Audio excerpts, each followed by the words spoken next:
ស្លាប់ទៅចុះឲ្យតែបានជួបមានស្នេហ៍ចិត្តបងនឹងប្រាមេត្តាចរណៃសំណាងជាថ្មីបានជួបគ្នាម្ដងទៀតម្ដងនេះមិនឃ្លាតទេណាស្រងប្រលឹងយើងមិនអាយកាមានគ្នាគ្រាន់ជាទីផងជាខ្មោចអញ្ចឹងក៏វាមិនយ៉ាងដែរ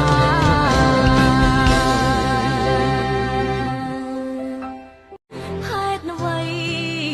រូបខ្ញុំមានទុកខំគេទុកអើយកានទ្វេឪពុកនេះជេរគ្មានត្រាប្រណីប្រាតែហឹង្សាផឹកស្រារាល់ថ្ងៃគ្រួសារក្រក្រៃមិនស្គាល់រស្មីក្តីសុខឡើយណាបងភ្នែកឈឺចាប់និយាយមិនបានឈឺចិត្តឈឺប្រាណមិនសុខសាន្តគួរឲ្យអនិច្ចាមានតែពួនយំទៅស្បាយទុកខាជីវិតខ្លោចផ្សាព្រះអើយមេត្តាមកជួយខ្ញុំផងមិននឹកស្មានសោះថាបានជួបប្រថ្លៃចិត្តមកភាំងក្តីបីបងត្រករូបអូនសាបាយក្នុងចិត្តរីករាយកូនឡខ្សែកចំណងចង់អនុសាស្នេហ៍អូននឹងបងជាស្នេហ៍អមតៈបេះដូងបានឆ្លាក់លូគ្រាមរណា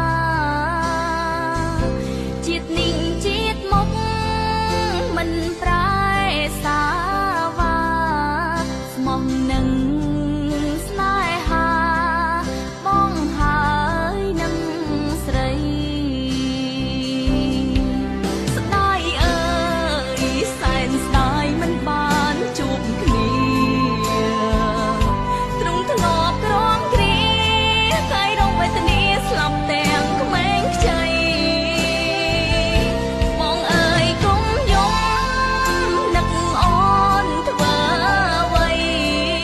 ធ្វើម្ដេចនិស្ស័យអូននឹងចរណៃជួបបានត្រឹមនឹងបងមិនអាចរស់គ្មានអូ